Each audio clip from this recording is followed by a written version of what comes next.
Welcome back to Time Freedom Daily. This is your spot for nuggets on business building, motivation, investing, crypto, everything in between. We're trying to bring you knowledge to get you to the next level. And today is Friday, and we get to do our interview, and I'm so stoked. Chris, how are you doing today, brother? I'm fantastic. It's my favorite day. I love these days. These interviews are amazing. For I love sure. hearing I love hearing stories and that's awesome. Right, So I'm absolutely. So excited. yeah, man, we want to bring you guys, just life lessons. We try to bring on entrepreneurs, people that have, fallen down, skinned their knee, learned from the lessons that they have along the way, their life lessons, and how it can transpose into your lives, into you going into the next step of your success story. We're all trying to grab a pen and we're trying to write our own book and hope it be has a happy ending, right? So, we're trying to bring lessons to everybody so they can learn. So, Chris, who we got today? We got Casey and Casey Carter, and I haven't heard his whole story, so I'm gonna bring him on up, and I'm really excited to hear from him. How you doing, Casey? What's going on, guys? Awesome, man. So stoked to have you tonight, man. You have been, in my peripherals and in front of me, succeeding and just making choices that you weren't scared about, man. So it's great to have a serial entrepreneur on with us that understands what fear really is, Mm-hmm. false evidence, appearing real and just embracing it and moving forward. So I just want to start off, Casey. Just give us a little intro of who you are, what you're all about, and we'll dive into some of these questions. Absolutely. Well, I'm 41 years old, been self-employed, I think my almost my entire working career. My very first job, I was a dishwasher. And then after that, I just became an entrepreneur. Um, it's kind of crazy. I've was going to become a professional athlete. I actually did. I got my contract, and doctor operated on the wrong leg, ruined my entire career. Wow. Yeah. So it turned into a blessing. I actually shifted and became a professional athlete in a different sport. Then that ended. So I just continued to persevere, whatever obstacle was in front of me. I always relate challenges to fitness. The harder the challenge is, the better the result afterwards. And so that's kind of like my mindset on anything and everything that I do. Mm. But I was very fortunate. I'm not going to lie. In fact, people watching this, you should really, really think about this, because I attribute a lot of my success to how I was raised. Okay. And I want you to think about this, because you've got an opportunity to actually influence and change your kids' futures, and you don't even realize it. Yeah. Right. I was fortunate. I grew up in I'd say like mid-level income, type housing. But I was very fortunate. There was about 10 or 12 of us that were all the exact same age in a 2-block radius, and we grew up. We were all very, very close. But it was crazy watching about 80%, okay, 80% of the parents of all of my friends were pessimistic people. They were always like, don't do Mm-hmm. this. They were putting a lid on their kids day in and day out. And one thing that my parents always instilled in me is, if you want to be a doctor, you can be a doctor. You want to be, a pro athlete, you can be a pro athlete. And when I decided I wanted to be a pro athlete, I remember going to tryouts. I decided I wanted to be soccer in my younger years. I remember going to the tryouts, and they were like, "You can't even try out." And I was like, "Why?" Like, because you're wearing football cleats. This cleat in the front, you can't have it on. And I was like, "Oh, no way! I'm so sorry." And I left, ran home, took my shoes off, and I filed. I remember putting the cleats in my dad's vice grips, and I just started filing it. And I ran back to the school, and I'm like, "I'm here." They're like, "No, you got the same shoes on." And I lifted up my foot, and I was like, "But there's no spike. Let's go." So I failed over and over and over um, at the initial attempts, and that's what built me, right? Mm-hmm. Is looking at the challenges as my opportunity, right? So my opportunity to do whatever it is that was on the other side of that challenge. And I remember, like, all through high school and everything, my parents always instilled in me, you could do or be anything that you want. Like, we believe in you. Right. And I would come home with my report card and I was ashamed because my parents looked up to me so much. Right. And a lot of my friends are getting 4.0s. And here I am. I bring like a C average and a lot of D's. And I would show them the report card and they're like, oh, great job, great job. And I remember asking one time, like, why are you guys not mad at me? Because I'm upset. Right. And it was simple. My dad sat me down and he's like, these grades right here, they don't tell me how smart my son is. They tell me that my son can learn the way that that teacher teaches. I see how hard you work to try and get an A. That doesn't dictate your intelligence level. It just dictates you're able to receive the information the way that that teacher teaches it. So at that moment, I mean, everything changed for me. Okay. And watching my parents day in and day out work for themselves to be able to go anywhere that they wanted, whenever they wanted. I grew up in like that medium, level of income housing. It wasn't until I was like in my 21, I owned a mortgage company and my mom reached out and she's like, hey, we need to refi our house. We want to use you. I was like, all right, cool. And then they sent their income statements in. And I was like, you guys make that much money? Like, I was blown away. I'm like, well, when did this happen? And she was like, before you even got to junior high. And so at that moment, it took me back again. I was like, oh my gosh, like my parents always gave back to the community. They were always involved in the Boys and Girls Club, the city level, the state level, always just doing something. And my dad happened to be a coach of soccer too. And every weekend after our soccer game, we'd go and do something for the community. After our game, we'd go and contribute somewhere else.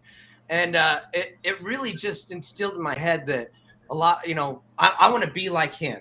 Right. So I just kind of engulfed that of like, look, he went to school for 15 years in college and didn't use any of his degrees for what he had, the businesses that he had. And my first year in college, I was like, what am I doing? I own a construction company that makes more than almost every professor in here. So I quit. I walked away. And I remember all my friends that grew up, all of their parents put lids on them. And all of them are like, you're dropping out of college. You're the one that always tells us you're going to be a millionaire. Right. And they're like, how? You're dropping out of college. Right. Well, I mean, now they all come back for loans. That's amazing. It's funny because I grew up in a similar environment. I actually grew up with a Mary Kay mom. My mom had a 9-to-5. She went to a Mary Kay meeting. She was already a single mom, raising my brother and I. Went to a Mary Kay meeting, and she's like, I'm going to make this work. And within a year, she quit her 9-to-5. So I grew up with a mom kind of like that. My mom said the same thing to me, like, whatever you want to do, be really good at it, but make sure you're happy and make sure you have that passion.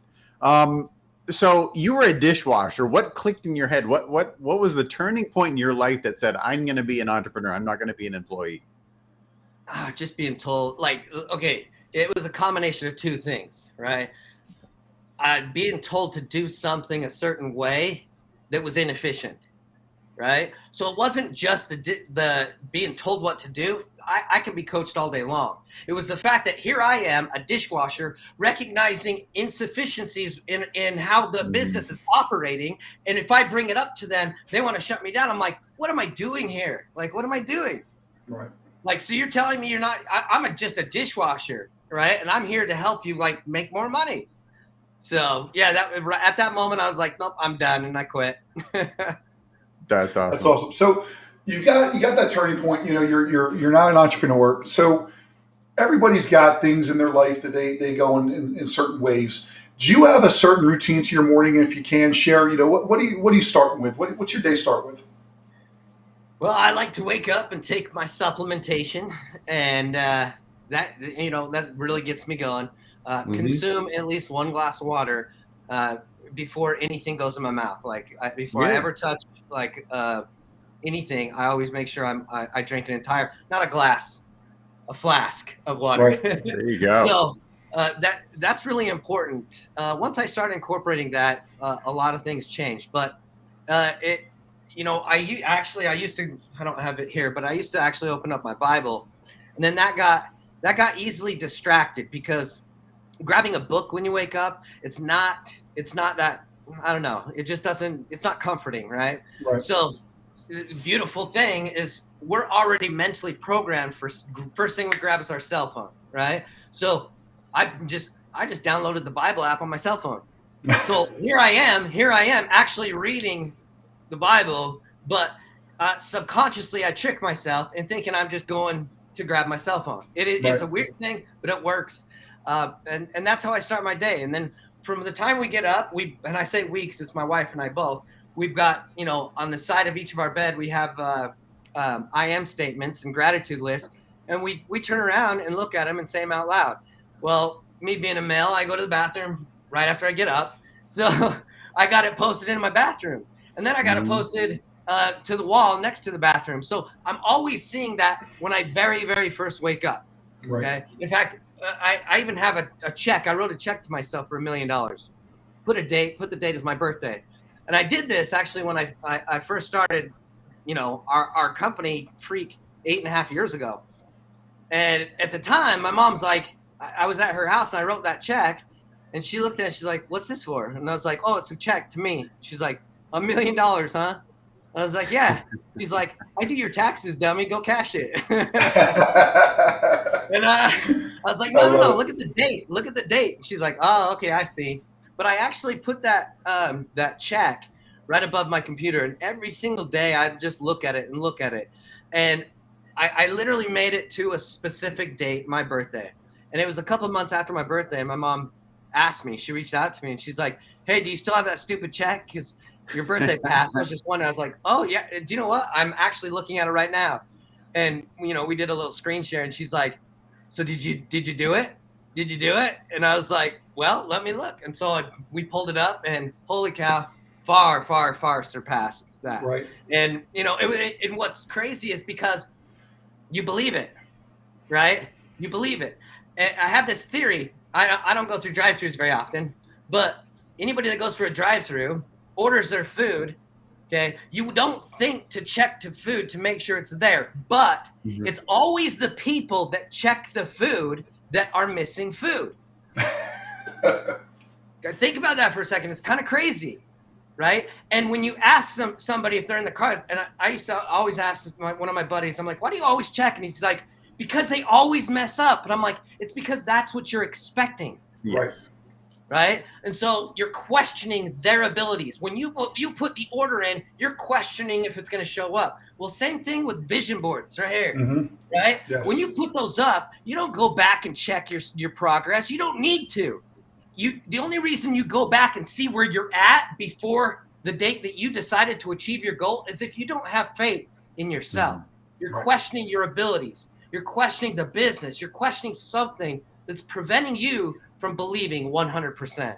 For sure. It's funny about manifestation, Chris. I know you want to ask this next question, but I shared this on this stream before of my story with my wife. We've been together for almost 22 years, married for 21. And a long time ago, I got in some trouble, made a wrong turn, and it was about to go really bad. And my wife, we weren't married yet. We had just been together for a month and a half. And I'm living at my mom's trailer. We didn't come from much. I'm self-made. And she's like, I want to break up with you. And I'm like, I totally was like, I get it. Look, I got an ankle bracelet on. I'm at my mom's house in a trailer. I'd probably want to leave me too. But I said, you know what? I don't know how it's going to happen. I will put a plan together, but I will tell you that sometime in our future, we'll be millionaires. And I'm going to change your life. And she looked at me kind of cockeyed, kind of like a puppy with, what are you saying? And for somehow, she believed in me. And gosh darn it happened. So it's amazing to just different ways of manifesting your dreams. Like I just totally believed in it. It's funny, you've got the vision board. I tell Chris my vision board was my old boss. I used to walk into his office, he had pictures of Bali and Everest and all these things. And I used to walk in there all the time like, can I get a 10% raise? Oh, John, we really don't have it right now. I'm like, I am making you so much money that you're going to all these places and you can't give me a little bit of a raise. It was like burned into my mind about all these things and all these places he's gone because of the work that I put into this business. And I want all that and I can have that. So You know what? It's very powerful. The mind is so powerful. It is. You're right. You're right. I love that. One of the things that we said that you just mentioned, Casey, in your introduction, we always talk about if you haven't reached success, it's because you haven't failed enough. And you mentioned that failing a lot. What was your biggest failure or your best learning experience? Like, what did you learn from? What was that best failure that sticks out to you? That really Well, it's kinda kind of a changed tricky question, actually. it is. I've only failed at the attempts that I didn't take. The business opportunities that were presented to me, I failed at those because I didn't jump into it. Right? Your failure is only when you stop Right. or you don't. When there's zero progression, that's failure. Right. Right? But when you encounter a hurdle that most people actually misidentify that as failing, Mm-hmm. okay, it's meant to do that for a reason. Success is, I explain success like a house, right? If you want a big house, you've got to have a huge foundation. Right. You can't build a massive house on a teeny foundation. The foundation on that massive house is your failed attempts at what Right. it is that you're going after. It's when you go and build a house, once the hole's dug and they pour all the concrete for the foundation, it's ugly. That's not what you ordered, right? And that's all you would be left with if you stopped. It's not until once you start to see 2x4s going up, okay? At that moment, you get a glimpse. You get a glimpse of success. That's not success, but you get a glimpse of it. You get a little bit of hope. So normally you sit back and you're like, man, I can actually see the house coming together. So you even say it out loud, like, it's not what I ordered, but I know it's coming, right? And growing up in Utah, I don't live there anymore, but we dealt with, my family is really big builders there. We dealt with weather all the time. Now, when you're building a house and the weather hits you and knocks over a bunch of stuff, the builder doesn't go out there and look at it and be like, well, I tried, and walks away. Like that just doesn't happen. But that's what people do with the most important thing in your life, which is the revenue that comes in to support your future. Mm-hmm. And that's how people treat it. They get a storm, right? And it's not until the 2x4s go up and then they get a glimpse of that. So let's just use network marketing or affiliate marketing or some sort of marketing company. Let's say you get somebody that signs up, right? And you're like, now I get it. Now I see it's coming together. And then they quit. That's the storm. You don't just walk away.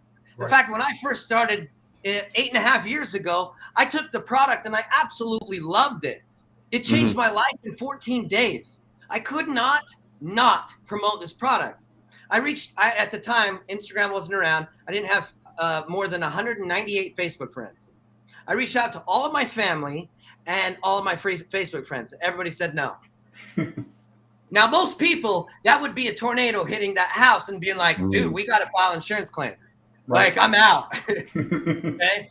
But I looked at, and because of the way I was raised, and remember what I said in the beginning, you've got the ability to change and transform your generational name. If you apply this, not to you, okay, but in front of your children. Okay. Because it was my mom and dad, remember, that always were optimistic and entrepreneurs, and they were just always positive. All my friends, their parents, they were straight A students, but their parents were negative people. Right. Now we can see the outcome of the lives, right? But when you get that one person and then they walk away, you can't just give up. So when everybody told me no, the product was so good. I wasn't sold on a person. I wasn't sold on a sales pitch. I got on the phone and I asked if I could sample the product, and he was like, absolutely. Here's a link. Just order a month's worth. And I was like, wait a minute. I wanted a sample. I guess I'm buying a month. Right? No, it was the product that sold me. So I'm sitting here looking at myself in the mirror. I'm like, well, the product works. I got it. I got room for 4,800 new friends. So I started sending out friend requests. I ordered so much product. I maxed out credit cards and I was overnighting samples. Why was I overnighting them? Because I didn't have a relationship with them. So I had to show them I'm serious and I Right. care. Right. So I was just sending out product like crazy. Because Mhm. you can't just turn away from the challenges. Remember, Sure. the bigger the challenge, the bigger the reward. Mm-hmm. Love it. Love it. So, look, you probably just answered 4 questions in just that segment right there, which is amazing because, look, repetition is the mother of skill. So, hearing things over and over again, the lessons we've all learned, we talk about very similar things over and over again on our stream because it's stuff that we believe in and stuff that we feel in our hearts. So, I love it. But look, if you've got one other piece of advice or 2 pieces of advice, someone who is looking to become an entrepreneur or looking for some time freedom or whatever it may be, what would be your a nugget or 2 that you would like to share with them? Well, first off, if you want time freedom, it only comes 2 ways. Okay, you could be homeless or make more money. That's just it. I mean, we just live in a day and age if that's the only way, right? So, I think you should choose more money. And absolutely, why go and build somebody else's dream when you can build your own dream? Right. We live in America. This country, you've got the ability to go and create your own company. You could start up any company you want. In fact, I remember when I opened up my engineering firm, my entire family was like, "You're an idiot. Like, you're a college dropout. You're not even an engineer. How are you even able to do this?" And I'm like, "Well, funny thing is, you don't have to be an engineer to own an engineering firm. Right. You just have to hire engineers and give them a portion of the company, and they will work really hard." I love it. For sure, absolutely, man. That's awesome. That's awesome. So yeah, man, this is going great so far, man. I'm digging this, man. Chris, what else you got? Yes. Amazing. You said we know your one huge resource is your Bible when you wake up in the morning. What are some other amazing resources you would steer some people to? I'm huge into audiobooks. What do you like? Where do you get your inspiration, motivation? Here's a really good book. First off, before I go into the book, I trust this more than anything, my Bible. Okay? Now I'm going to tell you what. This thing wasn't written to me, wasn't written to anybody. It was written for us. Right. Okay? And there's one thing to read a book. There's another thing to dissect it. Mm-hmm. Right? So I can even send you the copies of these books. Actually, they go into like the purpose of like who was the author? What was going on in that era? Why were they writing? And you get a really good perspective of what was happening then. All too often, you guys, people read this and they want to know what the message, what's in, like, how do they apply it to their daily life? Right. God didn't write it for you. He didn't write it to you for your daily life. This isn't about now. This is about then, right? So when you understand that this was written for you, not to you, it's completely different. But Sure. This book right here, this is one that's very, very special.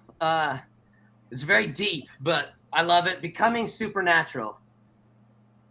This is an absolutely amazing book. If you have not read this, holy cow, teaches you about frequencies and the science of our world and how it works is absolutely phenomenal. There's not a single thing on earth that's solid. Everything works on vibrations. Everything, it's just, the harder it is, the faster it's vibrating. That's sure. Absolutely it. Okay. And when you understand that you actually, you have a frequency. Okay. And the biggest mistake you could make is hanging around or listening to people that are vibrating very low. Yeah. Okay. Because a good apple, a whole entire basket of good apples can't fix one bad apple. Mm-hmm. But one bad apple can ruin an entire basket of apples. Okay. Love that. You've got to be honest with people and just don't be a trash bin for people. There's one thing to be there for somebody in a very hard moment, but when they're coming back to you weekly, complaining, it's just exhausting and it will drain you and lower your frequency. So Yep. you want to stay on that high frequency. I'm a big, especially this one too, the Secret, the Magic, The Secret. Mhm. Dr. Dennis Waitley and we used to travel the country and do the art of closing deals and selling, and the art of sales, and all kinds of different seminars on teaching people that if you're selling something when you're supposed to be selling something, you're losing. Mhm. Okay, when you're selling something when you're supposed to be selling something, you're losing. Right? When you're explaining an experience for something you're selling, you're winning. Mhm. So that's just like the tip of the iceberg. But things like that, if you're not reading, you're not learning, you're not growing. Yes. So Yes, Yep. absolutely. It's funny. I always say to anyone, whether it's in network marketing in one of the industries we're in or in one of my other businesses, if you're not a problem-solving solution provider, you're nothing, right? You're not regurgitating information. You got to be able to solve a problem and provide a solution to something that they're dealing with. If you can't do that, you're not offering any value. So you just said it in a completely different way, but it was exactly what I believe in, and it's really, really cool to hear it in another perspective, and have it delivered in a different way. Because we all know in everything that we're doing is if you're not delivering the message in the right way, it's not going to be, accepted. Right. So back in the day, you're working and your boss is yelling at you, and you're like, oh, okay, I'm going to go back and work harder. No, no, no, no, no, no, no. That doesn't work in today.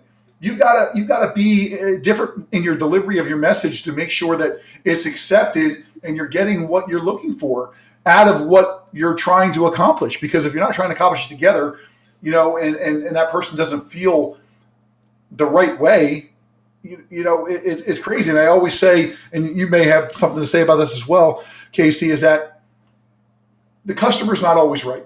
Right? The customer, I don't believe the customer is the most, in a business sense, the customer is not necessarily the most important aspect of your business. Your employees are. Because if you don't treat your employees the right way, your customers won't get treated the right way. So if the employees feel the right way and they feel the sense of worth, then your customers are going to feel that sense of worth. Is that something that you would agree with? Oh, absolutely, 100%. 100%. And I'll tell you another thing. What makes your employees or the people that you bring into whatever it is that you're doing, and I'll just use my engineering firm, for instance. I was the first one there. I worked harder than anybody else. I never did anything or that I wasn't already asked. Like I didn't ask somebody to do something if I wasn't willing to do it harder in front of them. Sure. Right? You've got to you gain a level of respect when you're focusing on perfecting like you in where you're at, right? And if you're going to do everything that you possibly can to create wealth, whether it's in network marketing or anything else, you've got to be the one that does the most work. When every time like 200K would hit in my team, I reach out to them, congratulations, now are you ready to get to work? And they're like, wait, what? Right. And I'm like, now it's time to get to work. Now comes the hard stuff. Right. So, yes. I mean, you've got, and that's just, and that goes with life. If you treat your business the way that friendships go, it's amazing. It's absolutely amazing. Right. Because with my friends, what can I do for you is what I would ask them. Like, is there anything that I can do for you? Right. And when I used to walk into work and I'd ask my employees, like, guys, crowd around, like, it's time. And I'm the one with the notebook. I'm the one listening and taking notes to everybody. Sure. Yeah. So I can make the proper changes that's going to address concerns that they're going to have that I can't see. Right. And when I trust their opinions, it creates even more of a rock solid relationship. Right. So, I mean, trust is a big, big thing. And if you're not vulnerable, you're not honest, and you don't have integrity, you can't build trust. Right. Right. And so many people are like, I'm not willing to give trust until somebody earns it. Sure. Like that's an egotist. That's a false sense of ego within that person. Like, look, we learn from the pain. You cannot know love if you have not gone through heartbreak. You can't. You wouldn't even know light if dark didn't exist. right? So Yes. you got to understand that you got to be there for your people in a way that's not just surface level, that's not about business. And when you, especially network marketing, your business relationship intertwines with a personal relationship. Right.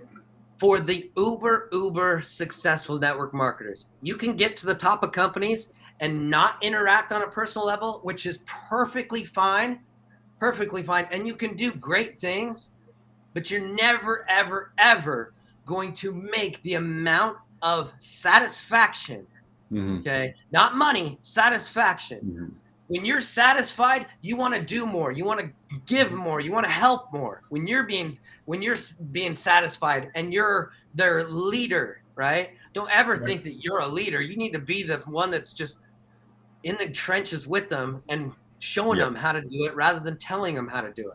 Right. Right. Absolutely. It's I funny. love it. We were on a stream earlier this week, and Chris and I were talking about very similar things about, Mhm. especially in our businesses where we both owned other businesses, and how if you didn't get out there and show them that you can do everything that you're requiring them to do, then you're going to lose respect, and they're either going to leave you or they're going to find something else. They need that leadership, but they also need to see that the people that are leading them can do what they're being asked to do, and if they're not, then there's a loss of respect there that is a lot of times insurmountable.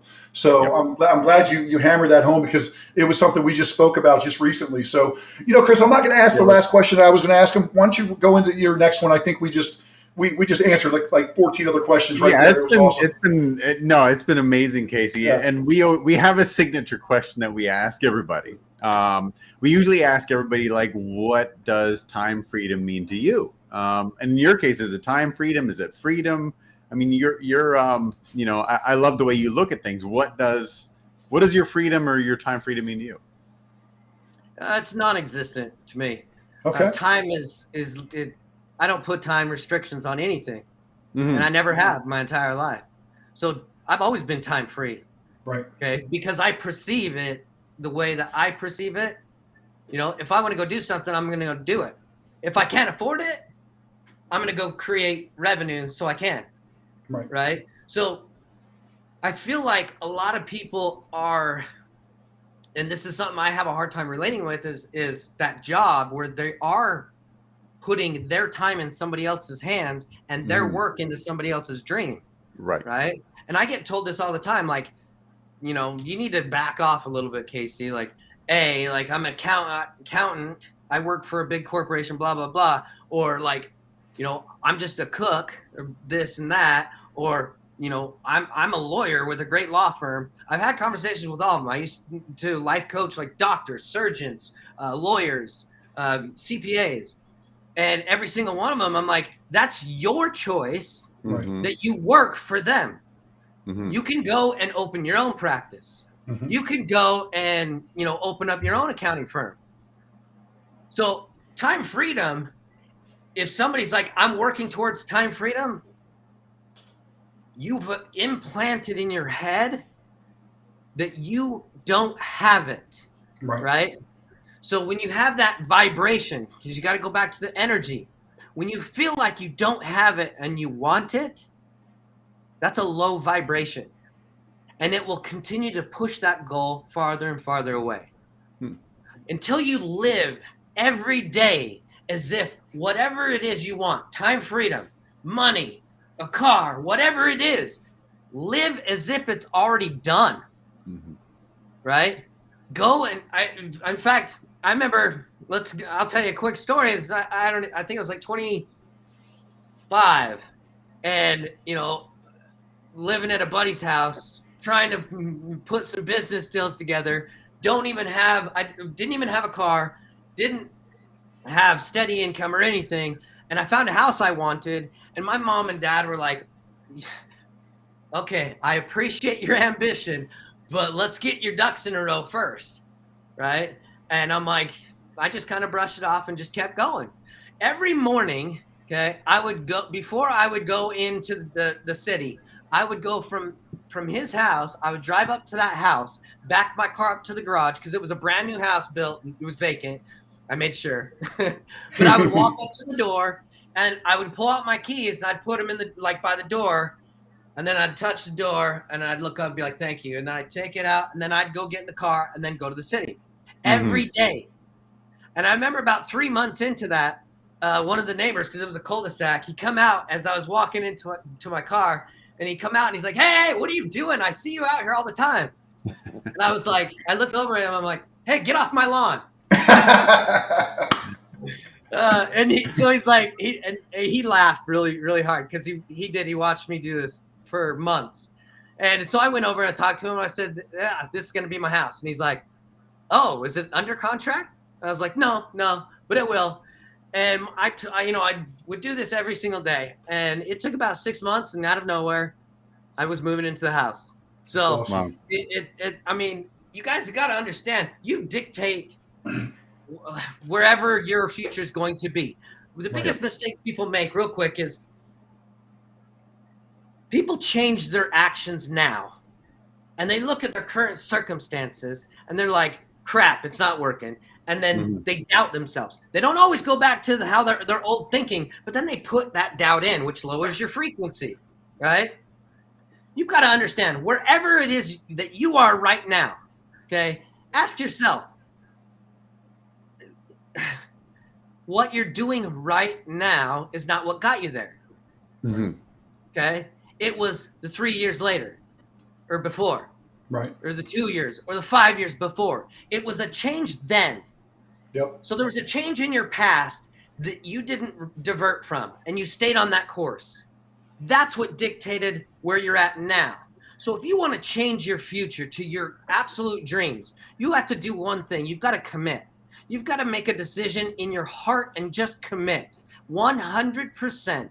Never change, never reevaluate. That's the biggest mistake people can make, is they want to reevaluate and be like, "Am I on course?" Well, you already should make the decision and know you're on course, right? The drive-through. I ordered my food. I'm going to get my food. I know it. Okay? So you've got to understand, if you want to change your future, whatever it is, make the changes today and then don't look back. Don't question yourself, and then move forward. And know that it's not a straight line to success. That the challenges are going to come, and they're going to knock you on your booty hard.